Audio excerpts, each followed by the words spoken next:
자, 오늘은 시간이 많이 없습니다. 그래서 바로 본론으로 들어가도록 하겠습니다. 우리가 지금 읽은 이 성경 말씀은 여러분들이 잘 알고 있는 말씀일 겁니다. 이것은 예수님께서 이 땅에 오신 목적에 대하여서 하시는 말씀이죠. 여러분들도 알다시피 이제 오늘 우리는 우리 교회를 위하여서 또 일꾼으로서 수고할 직분자를 우리가 선출하는 그런 순서를 가지게 됩니다. 그래서 우리가 보고 있던 이 로마서를 잠시 떠나서 오늘 이 본문을 가지고 말씀을 나누려고 합니다. 이것이 오늘 직분자로 세워지는 분들에 대하여서나 또는 우리 모든 성도들에게 가장 필요하고 또 꼭 알아야 하고 또 우리에게 유익되고 은혜가 되는 말씀이기 때문에 그렇습니다. 사실 이 말씀은 다른 분이 말씀을 증거한 내용이기도 한데 그 분의 어떤 그 말씀을 제가 직접 인용하기도 하고 또 저 나름대로 또 덧붙이기도 하고 또 수정하기도 하고 우리 실정에 맞게 제가 또 말로써 여러분들과 표현함으로써 함께 나누려고 가지고 온 말씀입니다. 그래서 오늘 말씀을 통해서 여러분들이 깨닫고 또 은혜를 누리고 유익되는 그런 시간이 됐으면 좋겠습니다. 예수님께서는 이 땅에 십자가를 지러 오셨습니다. 예수님께서 이 땅에 오셔서 말씀으로 가르쳐 보시고 여러 기적과 능력과 권능을 행하여 보시고 이런저런 모양으로 다 해보시다가 안 되니까 할 수 없이 마지막에 십자가를 지신 것이 아닙니다.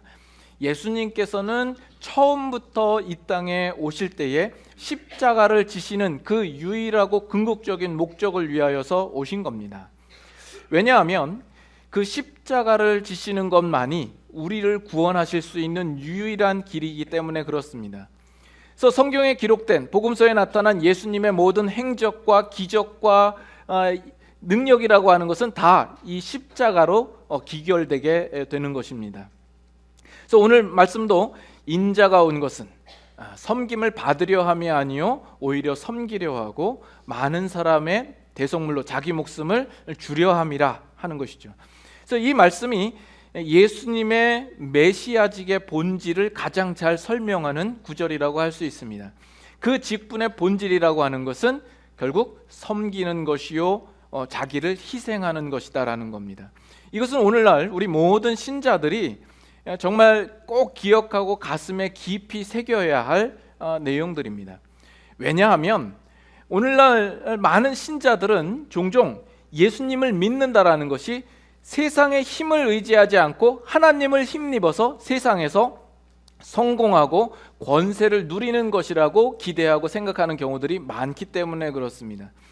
그러나 이러한 생각은 이 세상의 영웅주의적 발상을 그대로 용어만 기독교적 용어로 바꾸고 세상적 원리를 끌어다 쓰는 것과 별반 다르지 않습니다. 세상적인 영웅이라고 하는 것은 남과 다르다 하는 것이 그 영웅의 가장 큰 기준이 되곤 합니다. 그는 자기를 위하지 않고 국가를 위하여서 희생했다. 그래서 물론 이 영웅이라는 사람들이 그 역사 속에서 지대한 공헌을 남긴 것이 사실입니다. 그러나 우리는 그 영웅들을 볼 때는 언제나 그 사람이 남다르게 가지고 있는 어떤 업적과 능력에 집중하게 되고 그가 이루어낸 결과에 초점을 두기 마련입니다. 이에 비해서 기독교 신앙의 영웅이라고 하는 것은 철저하게 자기를 희생하고 자기를 치장하지 않는 것으로 나타납니다. 자신이 묻혀지고 죽어지는 겁니다. 그렇게 자신이 묻혀지고 죽어지다 보니까 사실 남과 다르다라는 것이 나타날 여지가 없고 또 그로 인하여서 어떤 특별한 결과가 드러나는 것이 우리 눈에 크게 띄지 않습니다. 그래서 기독교 신앙의 영웅이라 이렇게 그 영웅이라는 단어를 붙여서 표현한다라는 것이 어울리지 않고 적절치 않아 보이는 거죠. 우리 성경에 어떤 인물을 두고 우리가 한번 생각을 해봅시다. 여러분 구약 성경 중에서 가장 큰 위인이라 그러면 누구를 뽑으시겠습니까? 아마도 모세이지 않을까 싶습니다. 이스라엘 백성에게 있어서 모세는 민족 구국의 영웅이자 지도자입니다. 그는 이스라엘 백성이 애굽의 종노릇할 때에 그 모세가 직접 그 자리로 가서 이스라엘 백성들을 이끌고 출애굽을 시켰던 민족의 지도자 아닙니까? 또한 그는 하나님의 말씀을 이스라엘 백성들에게 대언하고 하나님께 율법을 받아서 이스라엘 백성들에게 전해준 사람입니다. 그러나 성경은 이러한 이 모세의 남다름을 밝히는 데 있어서 전혀 관심이 없습니다. 그것은 성경이 말하고자 하는 초점이 아닌 겁니다. 자, 출애굽기 4장으로 한번 가봅니다. 출애굽기 4장.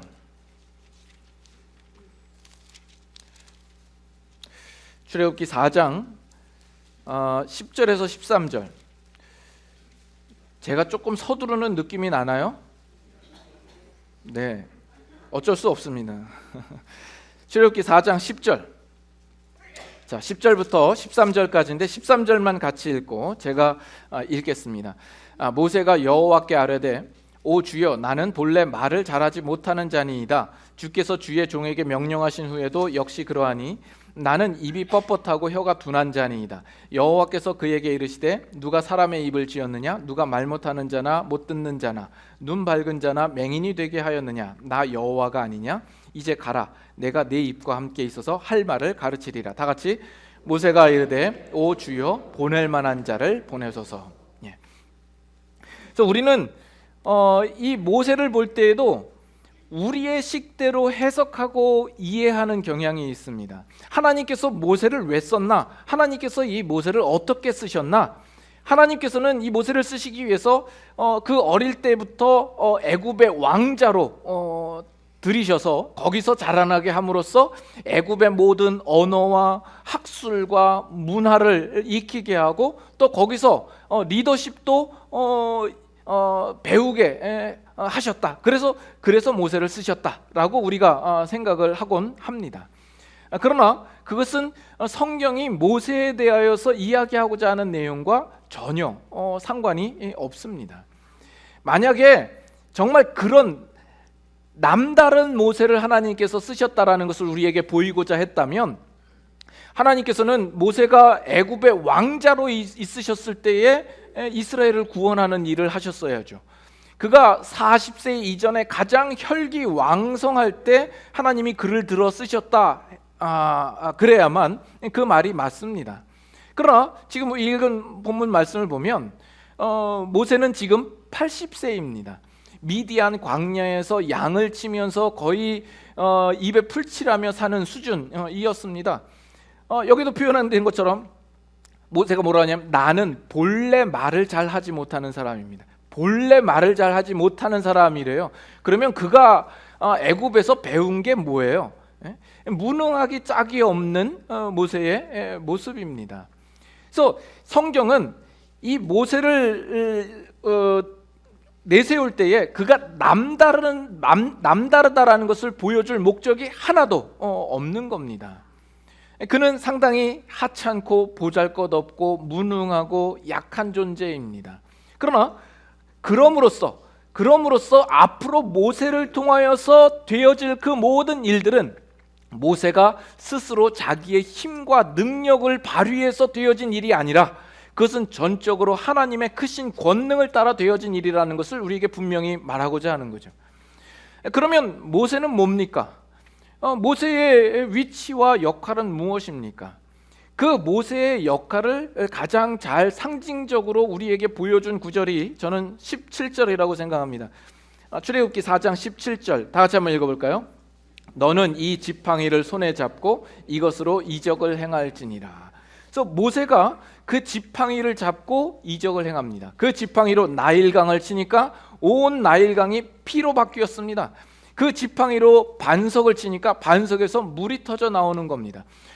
우리는 그것을 보고 어떤 생각을 해요? 이 모세가 잡고 있는 이 지팡이는 특별한 지팡이인가? 이거는 마술 지팡이인가? 요술 지팡이인가? 다른 지팡이와 뭐가 다르지? 여러분들이 성경을 읽으면서 지금까지 그렇게 주목해 보신 적이 있으세요? 없으시죠? 오히려 그 지팡이를 짚고 있는 모세에게 오히려 우리의 시선이 가지 않습니까? 이와 같이 모세는 그저 하나님의 손에 쥐어진 지팡이에 불과한 겁니다. 지팡이라는 것은 사실은 생명이 없는 죽은 나무입니다. 그냥 두면 스스로는 아무것도 할 수 없는 것입니다. 그러나 그가 하나님의 손에 들려지자 그를 통하여서 하나님의 권능이 나타나게 되는 것이죠. 여러분 크루즈 배가 있습니다. 그 배에 승선하는 승객들이 있고 그 배를 조종하는 선장이 있고 그 배 자체가 있습니다. 그러면 그 중에서 가장 중요한 것이 뭐라고 생각합니까? 그 배가 가장 중요하다라고 생각하시는 분은 많이 없겠죠. 나 종종 그 선장이 가장 중요하다라고 생각하시는 분들이 있습니다. 그러나 그것은 세상의 영웅주의적 생각이 우리 안에 깊게 박혀 있기 때문에 나오는 생각입니다. 사실은 승객이 가장 중요합니다. 그 배는 승객을 나르기 위하여서 제작된 배요, 선장은 그 승객들을 목적한 자리까지 데려다 줄 그 책임을 가지고 있는 사람에 불과한 겁니다. 그래서 하나님께서 성경 속에서 그 역사 속에서 모세를 등장시키신 이유가 무엇이냐? 그것은 모세의 남다름을 우리에게 증명하기 위한 것이 아니라 하나님께서 자기 백성 이스라엘 백성을 위하여서 무엇을 행하시는가, 여기에 초점이 있다라는 겁니다. 그래서 여러분들이 성경을 볼 때 모세를 봐라, 이것이 초점이 아니라 하나님이 자기 택하신 백성을 향하여서 어떤 구원의 일들을 행하시느냐, 그것을 봐라, 여기에 초점이 있습니다. 모세는 그 하나님이 하시는 일을 보이기 위하여서 끌어다 쓴 그저 도구에 불과한 겁니다. 자, 그러면 이 교회 가운데 성도된 여러분이 있고 또 목사나 직분자가 있고 이 교회 자체가 있습니다. 그 중에 가장 중요한 것은 뭡니까? 성도들이죠. 이제 답이 나오죠. 이 답도 못하면 상당히 의심이 됩니다. 그렇습니다. 그래서 여러분들이 교회 안에서 볼 때 목사나 직분자가 어떻게 남다른가, 이것을 보면은 안 되는 겁니다. 하나님께서 택하여 부르신 여러분 한 사람 한 사람을 향하여서 하나님이 무슨 일을 하시는가, 이거를 봐야 되는 겁니다. 그 하나님의 일들을 위하여서 목사나 직분자는 그저 지팡이처럼 부르는 거예요. 보잘것없는 존재입니다. 그냥 두면 막대기에 불과한데 하나님께서 여러분들을 위하여서 세우는 그저 도구에 불과한 겁니다. 자, 신약으로 넘어와서 사도 바울을 보겠습니다. 고린도전서 3장. 고린도전서 3장, 신약 성경 265페이지. 고린도전서 3장. 자, 3절부터 9절까지. 자, 제가 읽을 테니까 어떤 내용이 있는지 잘 들어보시고 9절만 우리 같이 한번 읽도록 하지요. 너희는 아직도 육신에 속한 자로다. 너희 가운데 시기와 분쟁이 있으니 어찌 육신에 속하여 사람을 따라 행함이 아니리요. 어떤 이는 말하되 나는 바울에게라 하고 다른 이는 나는 아볼로에게라 하니 너희가 육의 사람이 아니리요. 그런즉 아볼로는 무엇이며 바울은 무엇이냐? 그들은 주께서 각각 주신 대로 너희로 하여금 믿게 한 사역자들이니라. 나는 심었고 아볼로는 물을 주었으되 오직 하나님께서 자라나게 하셨나니 그런즉 심는 이나 물 주는 이는 아무것도 아니로되 오직 자라게 하시는 이는 하나님뿐이니라. 심는 이와 물 주는 이는 한 가지이나 각각 자기가 일한 대로 자기의 상을 받으리라. 다 같이 우리는 하나님의 동역자들이요 너희는 하나님의 밭이요 하나님의 집이니라. 자, 여기 우리가 고린도전서를 봤습니다만 이 고린도 교회에 있는 성도들은 예수 믿는 것을 어떤 철학이나 세상의 사상으로 생각을 했던 겁니다. 예수 믿는 것을 어떤 예수의 도를 자기가 스스로 이해하고 터득한 것처럼 생각을 합니다. 그것이 곧 자기의 고급한 지성과 도덕성을 가짐으로 말미암아 자기가 얻은 것이라고 착각하고 오해하고 있었던 것이죠. 그래서 예수 믿는 것이 자기의 고급함을 증명하는 어떤 수단이 되고 자기를 자랑하는 어떤 계기가 되는 것이죠. 그래서 그들은 나는 바울파다, 나는 아볼로파다, 나는 게바파다, 이렇게 파벌을 형성하고 누가 더 잘났나의 싸움을 하고 있는 겁니다. 이것이 사도 바울이 이 고린도 교회를 향하여서 이 편지를 쓸 수밖에 없는 이유가 되는 것이죠. 그래서 사도 바울이 지금 하는 얘기는, 야, 너희는 참 바보 같다. 너희는 왜 내 뒤에 줄을 서 있냐? 우리는 우월하지도 않고 우리는 영웅들도 아니다. 우리는 그저 수단이고 도구에 불과하다. 그냥 일하는 일꾼이요, 하나님의 진정한 목적은 너희다, 이 얘기를 하는 겁니다. 나는 심었고 아볼로는 물을 주었을 때 자라나게 하시는 하나님인데 너희가 바로 하나님의 집이요 하나님의 밭이니라, 이 얘기를 하는 거죠.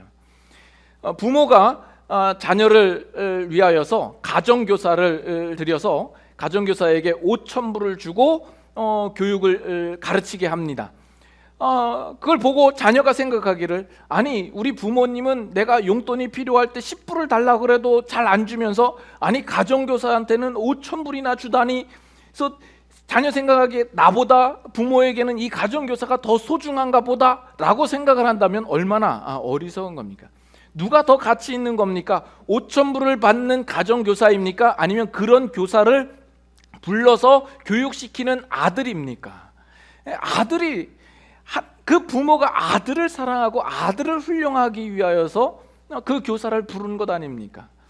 이 자녀가 커서 이제 결혼을 하게 됐습니다. 결혼하는 것을 보고 이 부모가 이 자녀에게 집을 만들어줘야 되겠다 생각을 하고 건축가를 설계사를 불러서 10만 불을 주고 설계를 하게 하고 건축가에게 100만 불을 주어서 집을 만들었습니다. 그걸 보고 자녀가 설계사는 참 좋은가 보다. 도화지에다가 자대고 그냥 쓱쓱 그리니까 10만 불이나 주네. 아니 건축가는 100만 불이나 받다니 나도 커서 건축가나 설계사가 돼야 되겠다. 부럽다. 이렇게 생각한다면 얼마나 무지한 것입니까? 지금 부모가 뭘 하려고 그러냐라는 겁니다. 그 설계사와 그 건축가를 부르고 그 돈을 들여서 결국 누구를 위하자는 건지를 볼 수 있어야 되는데 그 자녀가 그것을 보지 못하면 얼마나 무지하고 어리석은가 하는 겁니다.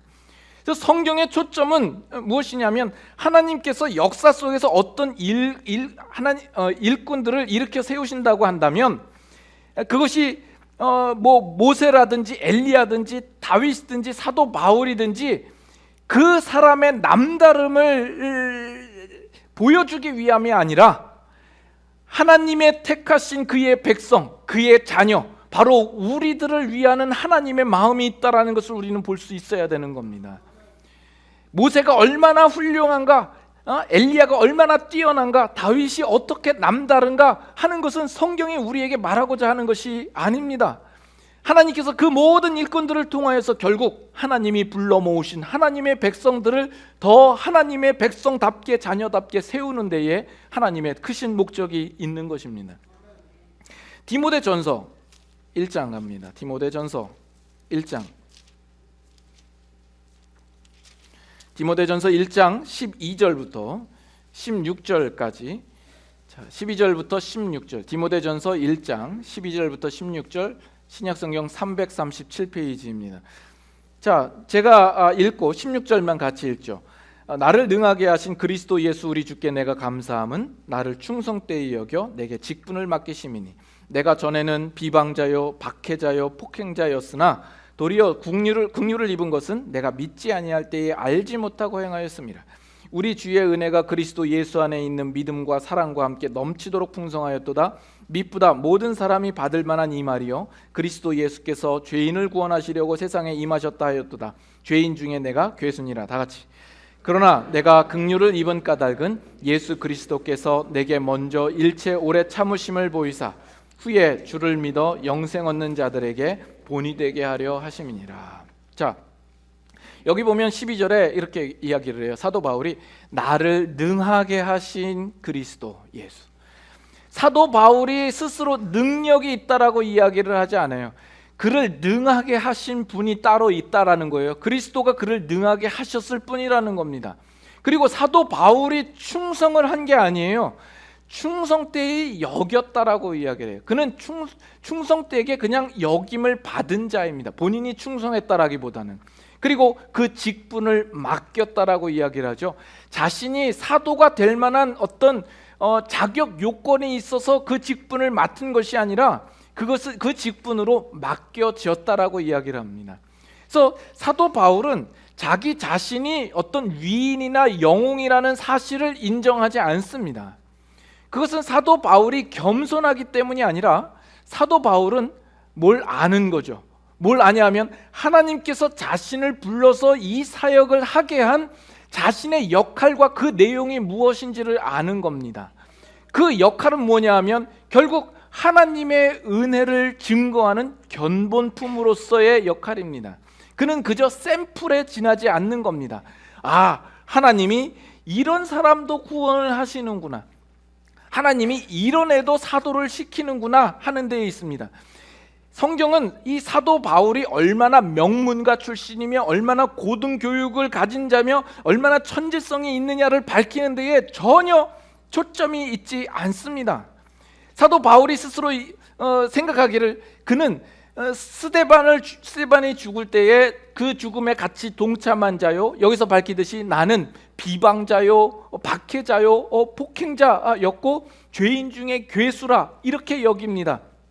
그러나 하나님께서 그런 자도 구원하시고 그런 자에게도 은혜를 베푸셔서 하나님의 사도로 세우셨다 하는 것을 사도 바울을 제외한 모든 성도들에게 하나님의 은혜의 가치와 은혜의 능력의 크심이 얼마나 놀라운지를 우리에게 알리게 하는 데에 목적이 있는 겁니다. 그렇기 때문에 사도 바울이 목적이 아니라 사도 바울을 통하여서 그 외의 모든 성도들에게 유익되도록 하고자 하는 것이 하나님의 목적이었다 하는 겁니다. 그래서 우리는 성경을 볼 때 바울이 어떻게 했나, 바울이 얼마나 대단한가 이것을 보는 것이 아니라 우리의 시선은 어디로 가야 되냐 하면 17절로 가야 합니다. 17절 다 같이 읽겠습니다. 영원하신 왕 곧 썩지 아니하고 보이지 아니하고 홀로 하나이신 하나님께 존귀와 영광이 영원 무궁토록 있어지이다. 아멘. 그 하나님의 크고 영화로우심에 우리의 시선이 가야 되는 거죠. 오늘 우리의 문제와 또 우리가 적용해야 될 부분으로 한번 돌아와 보죠. 세상에 영웅이라고 했을 때 우리가 아까도 이야기했던 것처럼 세상의 영웅은 어디까지나 남과 다르다는 데에 그 기준을 두고 있습니다. 그래서 영웅이 되려고 하면 언제나 그 주위의 사람들의 열등감 위에 서 있는 것으로 확인이 되어지게 되어 있어요. 너희들은 그렇게 하지 못하지, 그러나 그는 했다. 이런 것이 되는 거예요. 그래서 영웅이 증명될 때마다 그 주위 사람들은 묵사발이 되기 마련입니다. 그런데 이런 세상의 영웅주의적 발상이 오늘날 교회 속에서도 들어와 있다라는 것이죠. 우리 신자들의 생각 속에서도 뿌리 깊게 들어와 있는 겁니다. 그래서 어떻게 나타나냐면 교회 안에서도 신앙이 좋다고 하는 사람들은 이상하게도 자신의 신앙에 좋은 것을 드러날 때마다 그 주위에 있는 사람들이 아주 못난 것이 증명되도록 그렇게 나타나게 되어버린다라는 겁니다. 이것은 신앙이 아닙니다. 이 신앙이 좋은 것이 아닙니다. 신앙이 좋다라는 것은 그 사람이 있음으로 말미암아서 그 주위에 있는 사람이 혜택을 입고 더 힘을 얻어가지고 갈 수 있도록 하는 것이 신앙이 좋은 겁니다. 그것이 예수 그리스도의 십자가인 것이죠. 근데 오늘 우리는 내 신앙이 좋고 나의 신앙의 열심으로 자기를 치장하는 데에 너무 익숙해 있어요. 그래서 모두를 위한 유익이 뭔지를 우리는 잘 모르고 있어요. 제가 뭐 여러 번 이야기를 했지만 교회에서 그런 일들이 비일비재하죠. 교회에 와서 정말 성도들을 위하는 마음으로, 교회를 위하는 마음으로 열심히 충성하고 봉사하고 섬기고 자기의 희생도 기쁨으로 감사로 감당하는 그런 사람들이 있습니다. 그런 사람들을 보면 꼭 지나가다가 쓸데없는 한 소리를 하는 사람들이 있죠. 사실 그런 사람들이 사실 큰 문제가 되는데, 그런 사람들이 뭐라고 꼬집습니까? 왜 이렇게 설쳐? 왜 이렇게 나대? 좀 낄 때 안 낄 때 다 끼지 말고 좀 겸손해봐. 왜 이렇게 교만해? 그러고 나면 그 열심히 하던 사람들이 이 손에 맥이 풀리죠. 그래서 시험에 들죠. 내가 정말 교만한가? 그래서 그 다음부터는 내가 안 하고 말지. 그리고 숨어버리고 아무 일도 안 하더라는 겁니다. 그러나 이 부분에 대해서 제가 분명히 답을 드리잖아요. 여러분들이 교만해서 교회에 유익이 된다면 교만하세요. 거기에서 내가 겸손하겠다 하는 것은 나만 흠없이 나만 보존하겠다라는 것인데, 그게 더 잘못인 겁니다.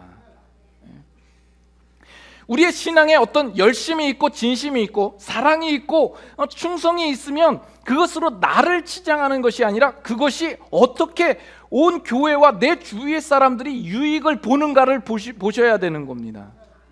그래서 여러분들이 함께 동료와 같이 길을 갈 때 이렇게 지쳐하면은 상당히 지쳐 보이면, 야, 뭐 그걸 가지고 그래? 이것을 목숨 걸고 가는 사람도 있는데 그것도 못해? 우리는 이렇게 말하는 경우들이 너무 많아요. 저도 젊었을 때는 뭐 막 밤도 새고 그래도 뭐 쌩쌩하고 막 철야도 밤에 막 산에 가서 철야도 하고 그랬는데, 이제 나이가 들었는지 이제는 뭐 밤에 좀 늦으면 해롱해롱거리고 밤을 못 새요. 그러면 목사님, 예수님은 십자가도 지셨는데, 아니 목사님 이 기껏 이 하룻밤 새는 것 가지고 그렇게 눈깔이 뒤집어지십니까? 우리 이런 실수를 많이 한다라는 겁니다.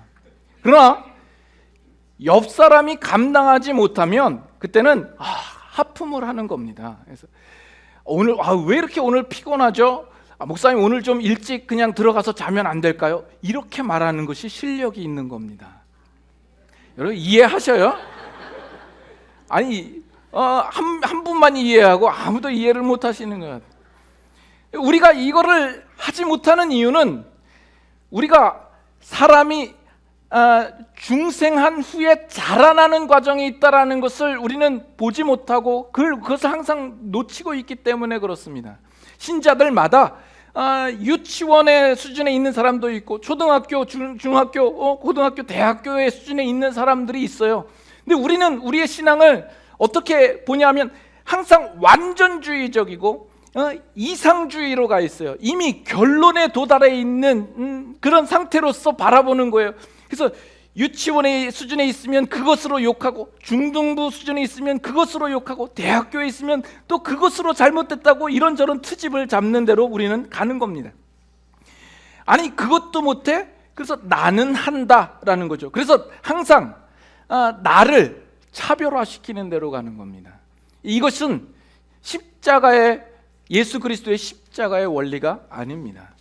예수님은 자기의 기준으로 우리를 평가하시지 않습니다. 오히려 하나님의 본체시나 그 본체됨을 버리시고 종의 형체를 가져 인간의 몸을 입고 이 땅에 오셨습니다.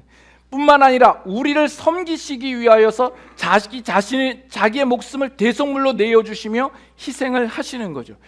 이것이 우리가 따라가야 할 길이 아니겠습니까? 예수님께서 아무든지 나를 따라오려거든 자기를 부인하고 자기 십자가를 지고 나를 따르라 하신 이 말씀 아니겠습니까? 예수님께서 십자가의 죽으심으로 말미암아 우리가 태어났고 우리가 구원을 입었습니다. 예수님의 희생으로 말미암아 우리 모두가 유익을 얻었습니다. 바로 우리가 그 모습으로 살아야죠. 하늘의 밀알이 되어서 땅에 떨어져 썩어져 죽어야만 거기에서 많은 열매가 맺히듯이, 그것이 예수님께서 우리에게 보여주신 모습이요, 우리 성도들 각자가 하늘의 밀알이 되어서 땅에 떨어져 썩어져 죽는 모습으로 살아야 하지 않겠습니까? 내가 죽음으로 주위에 있는 여러 사람들이 혜택을 입고 유익을 얻고 유익한 열매를 얻을 수 있도록 말이죠. 오늘 직분자로 세워지는 분들 이 말씀을 꼭 명심할 수 있기를 바라고, 저나 또 우리 모든 성도들도 이 말씀을 우리가 꼭 명심하여서 우리의 앞으로의 살아가는 인생 속에서 예수 그리스도의 십자가의 모습이 늘 드러날 수 있기를 바랍니다. 그로 말미암아 또 우리 가운데 귀하고 놀라운 풍성한 열매들이 맺힐 수 있기를 소망합니다. 함께 같이 기도하겠습니다.